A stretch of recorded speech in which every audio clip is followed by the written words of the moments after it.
White tiger trap.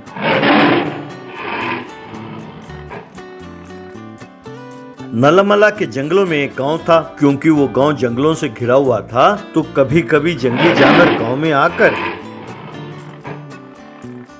गांव की बकरियां और मुर्गियों को पकड़ कर ले जाते थे।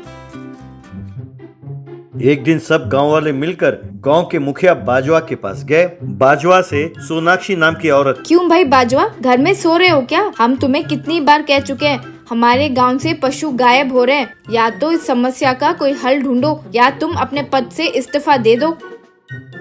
अरे ये कौन सी प्रधानमंत्री की कुर्सी है जिसके लिए मैं इस्तीफा दे दूं? मुझे इस मुखिया पद से कोई लाभ नहीं मिला। वैसे मैंने आप सबकी समस्या के बारे में वन विभाग के अफसर के साथ चर्चा की। उन्होंने कहा वो बहुत जल्द पकड़ेंगे जानवरों को। अरे बाजवा, तुम समस्या को समझ नहीं रहे हो। अचानक यूं पशुओं का गायब होना, लगता है जंगल में कोई नया जानवर आया है। अगर ये जंगली जानवर होते तो यूं बार बार गांव पर हमला ना करते। यूं वो कह ही रहा था कि उनसे थोड़ी ही दूरी पर एक सफेद बाघ एक बकरी को अपने मुंह में दबोचकर ले जा रहा था। उसे देखकर लोग डर गए। अरे ये क्या, अपने जंगल में सफेद बाघ, ये तो बहुत खतरनाक है। अगर इसे कोई जानवर ना मिला तो ये तो इंसानों को भी दबोच कर ले जाएगा। अरे बुढ़ाऊ, तुम ये ना सोचो कि सिर्फ तुम अकेले हो जिसे जानवरों के बारे में पता है। अब जंगल में तो हर किस्म के जानवर होते हैं। तुम ज्यादा ना सोचो और लोगों को ना डराओ। वैसे मैं अब शहर जा रहा हूँ। आप सबकी समस्याओं के बारे में मैं बड़े अफसरों को बताऊंगा। तब लोग वहां से चले गए।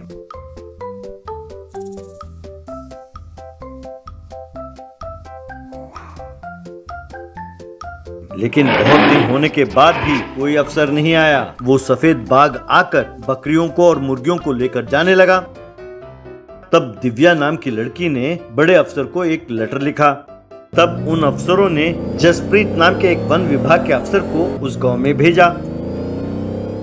गांव पहुंचकर जसप्रीत गांव वालों से, गांव वालों, आप लोगों की समस्या के बारे में मैं पूरी तरह पढ़ चुका हूं। इतना ही नहीं, 3 दिनों से हमारे कर्मचारी जंगली जानवर के पद चिन्हों को ही ढूंढ रहे हैं। आप लोगों का अनुमान सही है, ये हो ना हो सफेद बाघ का ही काम है। इतना ही नहीं, उसके मल अवशेष वगैरह बंगाल भेजा गया तो उन्होंने बताया कि वो चिड़ियाघर से बचकर जंगल पहुंचा है। इसलिए हम सबको मिलकर जाल बिछाकर उस सफेद बाघ को पकड़ना होगा और साथ साथ इस जंगल को भी बचाना होगा। लेकिन सर, उतनी दूर बंगाल के जू से बचकर ये यहाँ कैसे आया? सुनने में बड़ा अजीब लग रहा है। ये सब उस बाघ को पकड़ेंगे तब पता चलेगा दिव्या। पहले हम सबको मिलकर एक जाल बिछाना होगा। इसके लिए मुझे आप सबकी मदद की जरूरत है। सब गांव वाले इसके लिए मान गए। यूं गांव वालों के साथ मिलकर जसप्रीत ने एक जाल बिछाया और वहां 2-4 बकरियों को बांध कर रखा।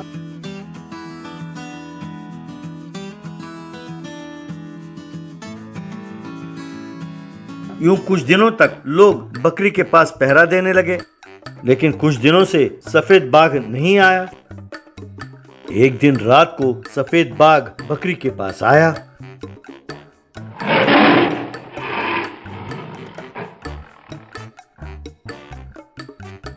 तब जसप्रीत और गांव वालों ने मिलकर उस पर जाल डाला और उसे पकड़ लिया। ये देखकर बाकी लोगों ने जसप्रीत के लिए ताली बजाई। जब ये खबर बाजवा ने सुना तो वो वहां पहुंचा।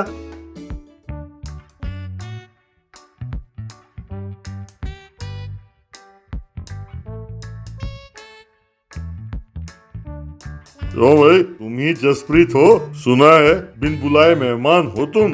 तुम्हारे अफसर कह रहे थे। अच्छा, उन्होंने एक और बात नहीं बताई आपको? कमीनापन जो भी करे, चाहे कितना बड़ा आदमी क्यों ना हो, मैं उसे छोड़ता नहीं। ये बात नहीं बताई उन्होंने?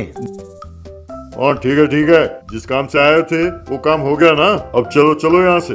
अरे सफेद बाघ तो मिल गया, उसके साथ साथ बाजवा नाम के लोमड़ी को भी तो लेके जाना है। ये क्या सर, आप बाजवा को क्यों अरेस्ट कर रहे हैं? क्योंकि उस जू से इस सफेद बाघ को चुरा कर इस जंगल में छोड़ने वाला और कोई नहीं, ये बाजवा ही है। ये चाहता था कि तुम उस बाघ के डर से गांव छोड़कर सब भाग जाओ, तब ये जंगल के लाल चंदन की लकड़ी काटकर उनका स्मगलिंग कर सकता था। इतना ही नहीं, इन जंगलों में नशीले पौधे उगाना चाहता था। इस तरह ये बहुत पैसे कमाना चाहता था, लेकिन जब तक आप लोग रहते वो ऐसे काम नहीं कर सकता था। अरे कमीने, वन देवता के साथ तू धोखा करेगा तो वो तुझे सजा तो देगी ही ना। बाद में जसप्रीत सफेद बाघ को एक गाड़ी में और बाजवा को दूसरे गाड़ी में अरेस्ट करके ले गया।